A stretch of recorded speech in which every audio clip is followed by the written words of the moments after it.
শাকিব খানের যে নতুন মুভিটা হলো লাস্ট, সেই মুভির ম্যাক্সিমাম শুটিং এখানে আমি অনেক আশ্চর্য হয়েছিলাম যে ইলন মাস্ক এখানে ইলন মাস্ক স্টার লিংকের জন্য একটা জায়গা বরাদ্দ করেছে বা হাইটেক পার্কটা হওয়ার পরে রাজশাহীতে বের হয়ে যাচ্ছে, কারণ এগুলো হয়তো ফুল চাষ করছে এমন বাইরে থাকা অবস্থাতেও আপনারা কিন্তু এটা সৌন্দর্য দেখতে পাচ্ছেন। এবং শাকিব খান যখন থেকে একটা ডিজাইন করা আছে এবং সিলিকন টাওয়ার, আলহামদুলিল্লাহ। বা বগুড়া যেহেতু বাসা রাজশাহী থেকে খুব দূরে না। কোথায় যাচ্ছেন আপনারা? আসসালামু আলাইকুম, কথা বলা যাবে একটু ভাইয়া? আমি ওইদিকে যাব না। যেহেতু বগুড়া থেকে রাজশাহীতে বসবাস করা কেমন লাগে আপনাকে? দুইটার মধ্যে পার্টটা ঢুকছে লাস্টে। তো তাদের ট্রেনিং সেন্টারের বিল্ডিংটা দেখা যাচ্ছে এবং ওই যে ওই পাশে যেমন এই যে এখান দিয়ে যে রাস্তাটা ওই দিক। আচ্ছা, তাহলে এত সুখী পরিবার আপনার। গিয়ে দেখানোর চেষ্টা করি, গার্ড ঢুকতে দিচ্ছিল না, বাট কথা বললাম তো উনি শেষ পর্যন্ত ঢুকতে দিতে চাইলো। আমি ঢোকার চেষ্টা করি একটু। এখানে এটা হলো মেন গেট, রাস্তা দিয়ে যেটা মেন গেট আছে, ওই পাশে আরও একটা গেট আছে। তো এখানে মেন গেটের ভিউটা এমন, হাইটেক পার্কের একটা লেখা আছে, ব্যানার লেখা আছে, আর এটা হলো গেট। ওই পাশে গার্ড বসে থাকে, ওনার সাথে কিছুক্ষণ আগে কথা বললাম। এখানে শান্তি শৃঙ্খলা উন্নয়ন নিরাপত্তা সর্বত্র আমরা আনসার ক্যাম্প হাইটেক পার্ক পাওয়া রাজশাহী। গার্ডকে আপনার পরিচয় দিন, বিনা অনুমতিতে প্রবেশ নিষেধ। অনুমতি ছাড়া প্রবেশ নিষেধ করতে দেবে না এবং জনসাধারণ সবসময় এখানে প্রবেশ করতে দেয় না। তো আমি একটু ওনার সাথে কথা বলে রিকোয়েস্ট করে উনি এখানে আসতে দিল। তো অনেক ভালো, প্রথমে আসতে দিতে চাচ্ছিল না। তো আমি এই পাশে ওনাকে যখন আসার কথা বললাম, উনি বলল বিল্ডিংয়ের আশেপাশে ওই দিকে স্যাররা আছে, মানে হয়তো তাদের অফিসাররা আছে, এখন সেটা ভিডিও করতে নিষেধ করলো। তো আমি ওইদিকে যাব না, কারণ দূর থেকে বিল্ডিং অনেক ভালো লাগছে, ওইদিকে যাওয়ার কোনো দরকার নেই। আমি যে এই ব্যাগ পর্যন্ত যাব সেটাই বলেছি তাকে, এবং সে বলল যে হ্যাঁ, ব্যাগ পর্যন্ত যাওয়া যাবে। প্রথমে সেটাও যেতে দিতে চাচ্ছিল না। তো যাই হোক, সব মিলিয়ে শেষ পর্যন্ত যেতে দিতে যখন চাইলো, আমি ভেতরে প্রবেশ করে একটু আপনাদেরকে এগুলো দেখানোর চেষ্টা করতেছি। এই যে ভেতরের লুকটা, এবং একটা খুব ভালো ইনফরমেশন বা ভাইরাল ইনফরমেশন হলো শাকিব খানের যে নতুন মুভিটা হলো লাস্ট, সেই মুভির ম্যাক্সিমাম শুটিং এখানে হয়েছে। যেটা চ্যানেল শুটিং হয়েছে সেটা কিন্তু এই বিল্ডিং, পেছনে যে বিল্ডিং দেখা যাচ্ছে, এই বিল্ডিংয়ের চ্যানেলটা ছিল এবং এখানেই তো বেশিরভাগ সময় ছিল। এবং এর পাশাপাশি শাকিব খান কাটাখালীতে সুগার মেলেও শুটিং করেছে, ওইটাও পরবর্তীতে আমি কখনো দেখানোর সুযোগ পেলে দেখাবো। তো বিল্ডিংটা কিন্তু সে দারুণ লাগে, আমি ব্যাক ক্যামেরায় আবার দেখাই। এই যে দেখা যাচ্ছে, এবং এর পরে এই যে পেছনে দেখা যাচ্ছে একটা বিল্ডিং দেখেন, ওইটাও কিন্তু ট্রেনিং সেন্টার, মানে হাইটেক পার্কের আওতাধীন। এখানে অনেক সুন্দর একটা সিনেমা দেখার মতো জায়গা আছে, সিনেপ্লেক্স। তো আপনি আসলে এখানে সেটা উপভোগ করতে পারেন। তো বিল্ডিংটা কিন্তু এই পাশ থেকেও জোশ লাগে দেখতে। এবং ওই যে ওই পাশে যেমন এই যে এখান দিয়ে যে রাস্তাটা ওই দিক দিয়ে পশ্চিমের দিকে চলে গেল, ওই দিকেও কিন্তু অনেক ভালো লাগে ওই ভিউটা। আমি এদিক থেকে ঘুরে এসে ওই দিকে যাওয়ার চেষ্টা করব। তো নদীও দেখা যাচ্ছে পাশে, একটু পরেই নদী। তো এখানে আমার কয়েকটা বড় ভাই জব করে, আমি চাচ্ছি না তাদেরকে পরিচয় দিয়ে ভিতরে ঢুকতে, কারণ হয়তো অন্য কোনো দিন ভিতরে তাদের সাথে কথা বলে দেন ভিতরে ঢুকে একটা ভিডিও নেওয়ার চেষ্টা করব, একটা ব্লগ করার চেষ্টা করব এখানে। এখন সাডেনলি যদি যাই হয়তো বা মাইন্ড করতে পারে বা বলতে পারে কেন আসছো না জানিয়ে, হয়তো তার সময় না থাকতে পারে, তার কাজ থাকতে পারে বা বসের প্রেশার থাকতে পারে, কেন ভিডিও করছি তাকে জবাবদিহিতা করতে হতে পারে। এর জন্য আসলে ফোন দেওয়ার ইচ্ছা করছে না। তো নেক্সট কখনো ভিতরে ইনশাল্লাহ অবশ্যই দেখাবো, কারণ ভিতরটা দেখতে অনেক সুন্দর, যেটা আমি দেখেছি যতটুকু পারি। এবং আপনারা সিনেমাতে তো দেশের সবাই দেখেছেন, রাজশাহীতে যারা আছেন তারা তো কোনো না কোনোভাবে দেখা হয়েই যায়, বাট সিনেমা যারা দেখেছেন রাজশাহীর বাইরে থাকা অবস্থাতেও আপনারা কিন্তু এটা সৌন্দর্য দেখতে পাচ্ছেন। এবং শাকিব খান যখন আটকানো হলো বা ওই যে পুলিশ আসলো যখন, তখন কিন্তু এই পাশ দিয়ে এখানেই ব্লক ছিল এবং এই পাশ দিয়েই আসলো। ওকে, তো এই পাশে আরও অনেক সুন্দর রাস্তা আছে এবং নেট অ্যান্ড ক্লিন জায়গা, একদম ক্লিন। পাশে কিন্তু কাশফুলও আছে, এই যে এইদিকে দেখা যাচ্ছে, দেখেন এটা রাস্তা, এইদিকে চলে গেল কিছুক্ষণ আগে ওই পাশেই ছিলাম আইবাদ, এইদিকে চলে গেল। তো ওইদিকে যেতে আমার নিষেধ আছে, আমি ওইদিকে যাব না, যেহেতু নিষেধ করলো, তাদের ফর্মালিটি আছে, সেটা আমি মানার চেষ্টা করি। আমাকে ঢুকতে দিয়েছে সাদরে, এখন যদি আমি তাদের ফর্মালিটি না মানি, যেটা বলেছে আমাকে, সেটা খুব খারাপ দেখাবে। তো এখানে দেখা যাচ্ছে কাশফুল আছে কিছু, কাশফুল কাটতেছে হয়তো জায়গাটা পরিষ্কার রাখার জন্য, কারণ অনেক পরিষ্কার জায়গা। এবং আরেকটা ইনফরমেশন হলো, আমি কয়েকদিন আগে ব্লগ দেখলাম, নিউজ,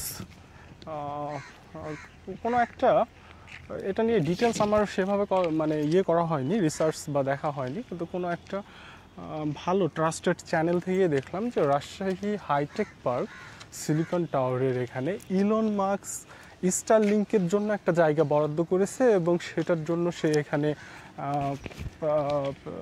একটা চার্জ প্রোভাইড করে এখানে তার অফিস বা এখানে তার একটা জায়গা স্টারলিংকের জন্য, অ্যাকচুয়ালি অফিস না, স্টারলিংকের জন্য সে এখানে কোনো একটা জায়গা নিয়েছে এবং তার কোনো কাজের জন্য একটা জায়গা নিয়েছে এবং সেটার জন্য এখানে তাকে একটা টাকা প্রোভাইড করা লাগে বা ডলার প্রোভাইড করা লাগে একটা নির্দিষ্ট সময়ে। তো সেটা আমি সঠিক তথ্য নিয়ে যেদিনকে ভিতরে যাব সেদিনকে আপনাদেরকে আরও ডিটেলসে জানানোর এবং তাদের সাথে কথা বলে দেখানোর চেষ্টা করব। আজকে যেহেতু আমি ভিতরে যাচ্ছি না, আমি শুধু এই পাশ দিয়ে আপনাদেরকে জায়গাটার ভিউ দেখাচ্ছি, সৌন্দর্য দেখাচ্ছি এবং এটা সম্পর্কে কিছু তথ্য তুলে ধরার চেষ্টা করতেছি। এই সিলিকন সিটি টাওয়ার হওয়ার পরে বা হাইটেক পার্কটা হওয়ার পরে রাজশাহীতে ব্যাপক পরিমাণে তারা ফ্রিল্যান্সিং ট্রেনিং করাইছে অনেক যুবককে এবং মেল ফিমেল উভয়কে, ওকে, অনেক। এবং সেই সুবাদে এটা রাষ্ট্রের মানুষের অনেক উপকারে এসেছে, অনেকে ডলার আর্ন করতেছে ফ্রিল্যান্সিংয়ের মাধ্যমে এবং দেশকে রেমিটেন্স পাঠাচ্ছে এই ধরনের হাইটেক পার্কের উছিলাতে। এটার বাইরেও অনেক এই ধরনের প্রতিষ্ঠান আছে, বাট এগুলো সরকারিভাবে বিনা পয়সায় এখানে ট্রেনিং এবং তারা কিছু ভাতাও দেয় মাঝে মাঝে। তো এখানে একটা ফুল বাগান বলা যাবে না, কারণ এগুলো হয়তো ফুল চাষ করছে এমন না, এখানে ফুল তারা জাস্ট করছে, জঙ্গল ছিল হয়ে গেছে। তো এপাশে এই যে গাড়ি ঢুকতেছে, জায়গাটা এই দিক থেকে দেখতে, এই যে পুলিশ টুলিশ এখানে দাঁড়াইছিল কিন্তু তাণ্ডব মুভি যখন শ্যুট করছিল এবং এই জায়গাটায় দেখাচ্ছিল, একটু মনে করে দেখেন। আর শাকিব খান যখন গাড়ির উপরে উঠছিল সেটাই স্টার লেখা আছে যে বিল্ডিংটা, ওইটা মানে এই পাশেরটা। তো আমি এই পাশে চলে আসলাম এবং সামনে একটা মানুষ আসছে, আমি একটু কথা বলার চেষ্টা করছি তার সাথে, 1 মিনিট হলেও, দেখি কিছু তথ্য পাওয়া যায় কিনা বা তার সাথে কথা বলা যায় কিনা। আসসালামু আলাইকুম, কথা বলা যাবে একটু ভাইয়া? ওকে, ধন্যবাদ। তো উনি হয়তো এখানে জব করে এমন কিছু, বা কোনো তারা আছে বা ক্যামেরার সামনে আসতে চায় না, যেটাই হোক না কেন। কোথায় যাচ্ছেন আপনারা? ওকে, ভেতরে ঢুকে যাচ্ছে, আমি প্রায় বের হয়ে গেছি, মানে গেটের পাশে, এই দিক দিয়ে একটু দেখানোর চেষ্টা করব এবং এখানে যে গার্ড আছে ওনার সাথে একটু কথা বলার চেষ্টা করব। একটু দেখা যাচ্ছে গার্ড বসে আছে, রুমটাও সুন্দর, গার্ড যেখানে বসে আছে, তো তার সাথে একটু দেখি কথা বলতে পারি কি। 1 মিনিট কথা বলি। আসসালামু আলাইকুম, কি নাম ভাই আপনার? ইব্রাহিম আনন্দ। আচ্ছা, মোহাম্মদ ইব্রাহিম, আপনি এখানে কতদিন থেকে জব করেন? আমি এখানে প্রায় 7-8 মাস হলো এখানে জব করছি। একটু বাইরে আসলে ভিউটা ভালো আসবে, আপনাকে দেখতে ভালো পাওয়া যাবে। 7-8 বছর থেকে না 7-8 মাস? 7-8 মাস ধরে আমি হাইটেক পার্কের দায়িত্বে আছি। আচ্ছা, এর আগে আপনি কোথায় পোস্টিং ছিলেন? এর আগে আমি ছিলাম রাজশাহী মেডিকেলে, রাজশাহী মেডিকেল কলেজে কর্মরত ছিলাম। আচ্ছা, 1 বছর প্রায়। আপনি কি রাজশাহী বিভাগের? কথা শুনে কেমন লাগছে? না, আমার বাসা হচ্ছে বগুড়া দুপচাঁচিয়া থানা। একটু থামে, হ্যাঁ, আপনার বাসা হলো বগুড়া? হ্যাঁ, বগুড়া দুপচাঁচিয়া থানা। আচ্ছা, তো আপনার টোটাল জবের বয়স কত হলো? প্রায় 3 বছর। প্রায় 3 বছর, আলহামদুলিল্লাহ। আপনার জবে আপনি খুশি? জি, আলহামদুলিল্লাহ, আমি এই জবে খুশি আমি। মানে অনেকেই আছে এমন যে জব পাওয়ার পরও সেই জবে সে স্যাটিসফাইড হয় না, হয়তো স্যালারি ডিউটি অনেক কিছু মিলিয়ে।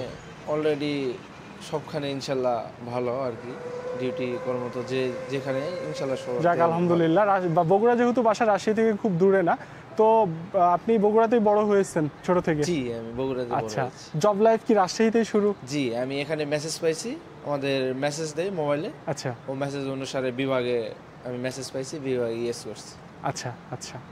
তো বগুড়া থেকে রাজশাহীতে বসবাস, এখন তো রাজশাহীতে পার্মানেন্ট আছেন জি, জি। যেহেতু আপনি রাজশাহীতে চাকরি করেন, তো বগুড়া থেকে রাজশাহীতে বসবাস করা কেমন লাগে আপনাকে? দুইটার মধ্যে পার্থক্য কি? আমাদের এখানে অনেকটা ভালো। তো বগুড়া প্রায় আমাদের শহরটা একটু ভালো, কিন্তু আমি যেখানে চাকরি করতেছি ওখানেও ভালো। মানে বগুড়া এবং রাজশাহী দুইটা আপনার কাছে অনেক ভালো লাগে? জি হ্যাঁ। যাক, অনেক ধন্যবাদ যে নিজের জেলার কোনো দুর্নাম করলেন না যে ভালো লাগে না এটা সেটা, কারণ বগুড়া অনেক সুন্দর সিটি, অনেক মানুষ আছে, অনেক সুন্দর জায়গা আছে, এখানে অনেক পার্ক আছে। হ্যাঁ, এবং বগুড়াতে আমরা যে মোমো ইনে মাঝে মাঝে যাওয়া হয়, তো সেটা দারুণ একটা জায়গা। তো সব মিলিয়ে আপনাকে অনেক ধন্যবাদ। লাস্ট একটা কোশ্চেন, আপনি কি ম্যারিড না আনম্যারিড? মেরিট। আচ্ছা, আলহামদুলিল্লাহ। বাচ্চা আছে? জি, একটা মেয়ে আছে আমার। যাক আলহামদুলিল্লাহ। কত বছর বয়স? মেয়ের 2 বছর বয়স। আচ্ছা, তাহলে আপনি সুখী পরিবার, জি। আপনার বাচ্চা আমি আছে, happy। ওয়াইফ আছে, জি। জব আছে, এবং সেই জবে আপনি নিজেকে গর্বিত ফিল করেন। জি। আপনি একটা জব করেন, অবশ্যই গর্বিত ফিল করার, কারণ আপনারা হচ্ছে আমাদের নিরাপত্তার দায়িত্বে আছেন, বিভিন্নভাবে আমাদেরকে সহযোগিতা করছেন সর্বদা, এবং দেশের জন্য নিজের জীবনটা বিলীন করছেন আপনারা। কারণ আপনি তো চাইলে অন্য কোনো প্রফেশনে যেতে পারতেন, এই সব সময় এখানে বসে থাকা এই ধরনের প্রফেশনে না থেকে আপনি অন্য কোনো প্রফেশনে যেতে পারতেন। তো আপনাদের মতো মানুষ দেশের জন্য নিজের জীবনকে বিলীন, মানুষের জীবন তো একটাই, জি, তো নিজের জীবনটা যে উৎসর্গ করে যায় দেশের জন্য, কারণ এইটার পরে তো আর আপনি অন্য কোনো কর্ম করতে পারছেন না বা কোনো পেশাতে যেতে পারছেন না। এটা রিটায়ার করতে করতে আপনার বয়স হয়ে যাবে 60 বা 55, তো ওই বয়সে যায় তো আর কিছু শুরু করা সম্ভব না। তো এই যে আপনার জীবন থেকে 40-45 বছর আপনি এই বাংলাদেশের জন্য একদম নিয়োজিত করে দিয়েছেন, এবং এই নিয়োজিত করার কারণে আমরা উপকৃত হচ্ছি সাধারণ জনগণ। অনেক ধন্যবাদ আপনাকে। নেক্সট কখনো আসলে আবারও কথা বলা হবে এখানে। ওয়ালাইকুম আসসালাম। এখানে একটা আমার বড় ভাই আছে, জব করে, তো পরবর্তী কখনো আসলে ভিতরে ঢোকা যায় কিনা ওনার সাথে অনুমতি নিয়ে মানে কথা বলে যাব। ওকে, তো আমি জাস্ট এই জায়গাতে গিয়ে একটা ভিউ দেখাই চলে আসবো। ওকে, অনেক ধন্যবাদ ওনাকে। তো আমি এই পাশের ভিউটা একটু আপনাদেরকে দেখাইতে যাচ্ছিলাম, কারণ এই পাশ থেকে একটা ডিজাইন করা আছে এবং সিলিকন টাওয়ারের একটা লোগো দেওয়া আছে, সেটাও ক্লিয়ার দেখা যাচ্ছে এখান থেকে। আর এই পাশে তাদের ট্রেনিং সেন্টারের বিল্ডিংটা দেখা যাচ্ছে। আর এই পাশে একটা লেক আছে ছোট, এটা হয়তো হাইটেক পার্কের না, এটা হলো আমার যা শুনলাম সেটা হাইটেক পার্কের না, কারণ যে তাদের যে দেওয়া আছে, প্রাচীর দেওয়া আছে, সেটা কিন্তু এই ইয়ের উপর থেকেই, এবং আমি শুনলাম আমার একটা স্টুডেন্টের মামার, তো সেই ক্ষেত্রে বা মামাদের। তো এই সামনে যে ওই বিল্ডিংটা দেখা যাচ্ছে যেখানে এখানে ট্রেনিং করানো হয়, আর এখান থেকে যে এই ভিউটা দারুণ আসতেছে এবং দারুণ লাগে এখান থেকে দেখতে। ওকে, সবাই অনেক ভালো থাকবেন। এই ভিউটা আমার লাস্ট দেখানো ছিল আপনাদেরকে Rajshahi high tech park silicon city থেকে। এখানে ঘুরলাম, এইটার সম্পর্কে কিছু তথ্য আপনাদেরকে জানানোর চেষ্টা করলাম, এবং আমি অনেক আশ্চর্য হয়েছিলাম যে ইলন মাস্ক এখানে স্টারলিংকের জন্য একটা জায়গা নির্ধারণ করেছে, বা তাদের কার্যক্রম পরিচালনা হচ্ছে, যেটা ইলন মাস্ক এখানে এক কথায় ভাড়া নিয়েছে জায়গাটা, বা লিজ নিয়েছে একটা নির্দিষ্ট সময়ের জন্য। তো সেটা তথ্য আমি পরবর্তী কোনো ভিডিওতে ভিতরে গিয়ে দেওয়ার চেষ্টা করব, কারণ ভিতরে এর পরবর্তীতে যাব ইনশাল্লাহ অনুমতি নিয়ে। তো সবাই ভালো থাকবেন। আমি গেটের কাছাকাছি এই যে বের হয়ে যাচ্ছি। নেক্সট কোনো ব্লগে আবার নতুন কোনো জায়গা, নতুন কোনো বিষয় নিয়ে আপনাদের সাথে আবারও দেখা হবে, কথা হবে। এখানে পেছনে যারা জব করে এখান থেকে তারা বের হচ্ছে অনেকেই, এই যে এদিকে দূরে দেখা যাচ্ছে বাইক নিয়ে আসতেছে, তারা হয়তো বা আইটির কোনো বিষয়ে জব করে, এমনটাই হতে পারে।